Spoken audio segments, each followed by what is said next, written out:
The U.S. intervened in Lebanon between July 15th and October 25th, 1958, under the administration of President Dwight D. Eisenhower.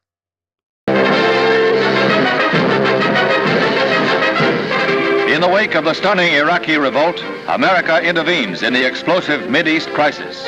United States Marines pour ashore in Lebanon, their mission to protect American lives and property and to bolster the rebel-threatened Beirut regime.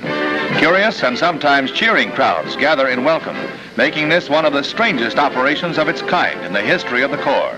Overhead, fighter bombers of the 6th Fleet provide combat-ready sky cover for the Leathernecks. The temperature is in the 90s, tough going for troops in full combat pack, and enterprising ice cream vendors seize a grand opportunity. But despite its strange aspect, this operation is a gamble for high stakes, and the initial 1,800-man force moves swiftly to secure the Beirut airport, its initial goal. Later, their number almost doubled by a second wave. The Marines moved into Lebanon's capital city, carefully avoiding conflict and clashes with rebel groups. By a dramatic show of strength, the United States took a major step to restore stability in strife-torn Lebanon, drawing a clear line to bar further aggression in the ominously smoldering Middle East. I am well aware the landing of United States troops in Lebanon could have some serious consequences.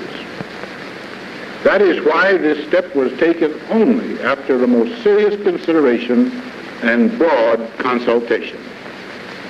I have, however, come to the sober and clear conclusion that the action was essential to the welfare of the United States.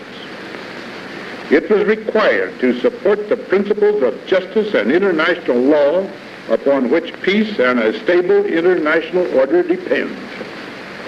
That, and that alone, is the purpose of the United States.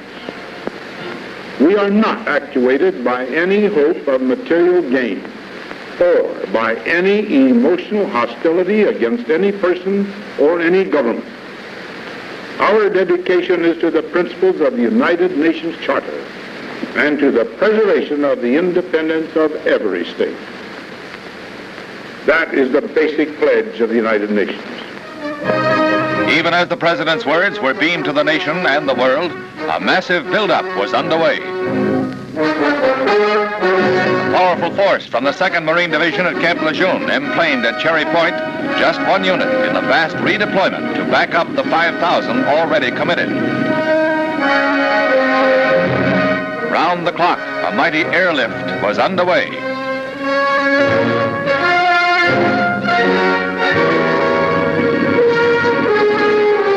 As these events took place, no one could be certain of the ultimate effect. One crucial question in this calculated risk was the reaction of Russia, whose interest in fomenting Mideast nationalism was threatened, and whose borders lie scant hundreds of miles north of Lebanon. No outright clash was anticipated.